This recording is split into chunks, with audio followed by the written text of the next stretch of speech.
लक्ष्मी करण के ऑफिस में आती है। कर्ण उसे मेल के बारे में पूछता है। लक्ष्मी मेल दिखाने लगती है और साथ ही अपना सुझाव देने लगती है। कर्ण उसे बीच में टोकते हुए ठंडे लहजे में कहता है, मैंने तुमसे सिर्फ मेल दिखाने को कहा था, अपने टैलेंट की झलक नहीं। उसकी बात सुनकर लक्ष्मी का चेहरा उतर जाता है।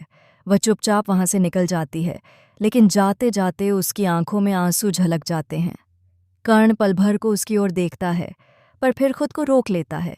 शायद उसके दिल में भी कुछ था जिसे वह मानना नहीं चाहता था। इधर बरखा, जो सब कुछ दूर से देख रही होती है, मुस्कुरा देती है। वह तुरंत कार्तिक के कमरे में जाती है और उसके हाथ में एक खूबसूरत गिफ्ट रखती है। कार्तिक थोड़ा हैरान होकर पूछता है, ये गिफ्ट किस लिए? बरखा मुस्कुराती है और कहती है, कंपनी की पॉलिसी है, नए एम्प्लॉय को गिफ्ट देने की। पर उसकी आंखों में कुछ और ही मंशा झलकती है। दरअसल बरखा ने जानबूझकर लक्ष्मी को करण के कमरे में भेजा था ताकि वह खुद कार्तिक के करीब आ सके। बरखा धीरे धीरे बातों का रुख बदलते हुए कहती है, कार्तिक, अगर तुम जल्दी अपना गाना तैयार कर लोगे तो मैं खुद कर्ण से तुम्हारी मीटिंग फिक्स कर दूंगी। कार्तिक मुस्कुराता है, पर दूर रहता है। उसे महसूस होता है कि बरखा की नज़रें काम से ज्यादा किसी और मकसद से उस पर टिकी हैं।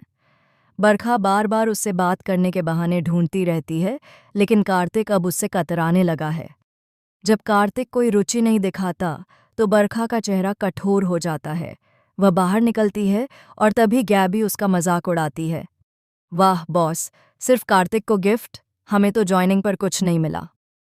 बरखा का गुस्सा फूट पड़ता है।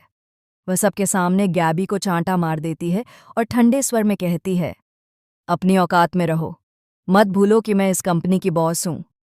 माहौल में सन्नाटा छा जाता है।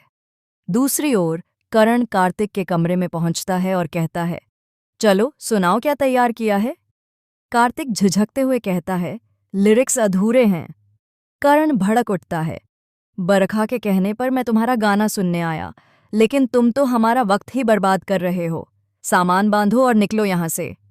कार्तिक चुपचाप सिर झुकाकर सामान पैक करने लगता है।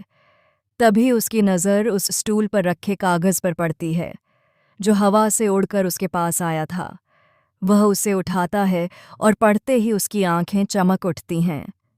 वही लिरिक्स, वही एहसास, ये तो लक्ष्मी के शब्द हैं। उधर लक्ष्मी को अचानक हिचकियां आने लगती हैं। श्वेता मुस्कुराकर पूछती है, कौन याद कर रहा है तुम्हें?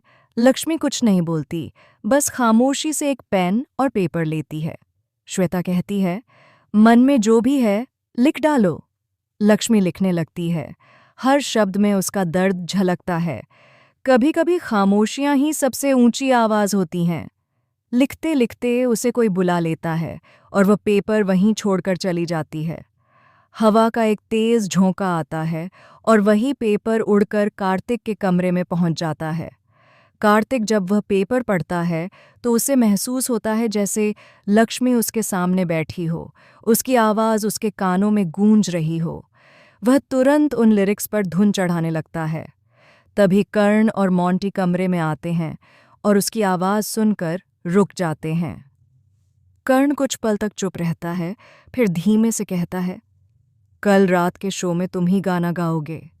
लेकिन तभी कार्तिक के हाथ से वही पेपर गिर जाता है। वह झुकता है और उसी वक्त लक्ष्मी भी उसे ढूंढते हुए वहां आ पहुंचती है। दोनों की नजरें मिलती हैं। समय जैसे थम जाता है। कर्ण भी वहीं खड़ा होता है। लक्ष्मी धीरे से कहती है, यह मेरा है। कर्ण ठंडे स्वर में कहता है, जो लिखा है उसे पूरा करो। लक्ष्मी मना करती है। उसकी आंखों में गुस्सा और दर्द दोनों हैं। वह कहती है, मेरे शब्द किसी के इस्तेमाल के लिए नहीं हैं।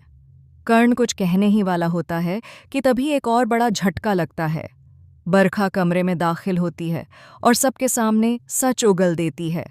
वो लिरिक्स मैंने लक्ष्मी के टेबल से उठवाए थे ताकि कार्तिक का करियर खत्म हो जाए और कर्ण, तुम्हें मुझ पर भरोसा हो जाए। सबके चेहरे पर सन्नाटा छा जाता है। कर्ण स्तब्ध रह जाता है। कार्तिक हैरान और लक्ष्मी की आंखों से आंसू बह निकलते हैं। बरखा कहती है, पर अब देर हो चुकी है, क्योंकि कल रात जो गाना सब सुनेंगे वो सच्चाई पूरी दुनिया के सामने ला देगा। स्क्रीन ब्लैक हो जाती है और बस एक लाइन उभरती है, हर झूठ की कीमत एक सच चुका ही देता है। अगर आपको यह वीडियो पसंद आई हो तो लाइक कीजिए, कमेंट कीजिए और चैनल को सब्सक्राइब करना न भूलिए। Tata, bye bye, take care.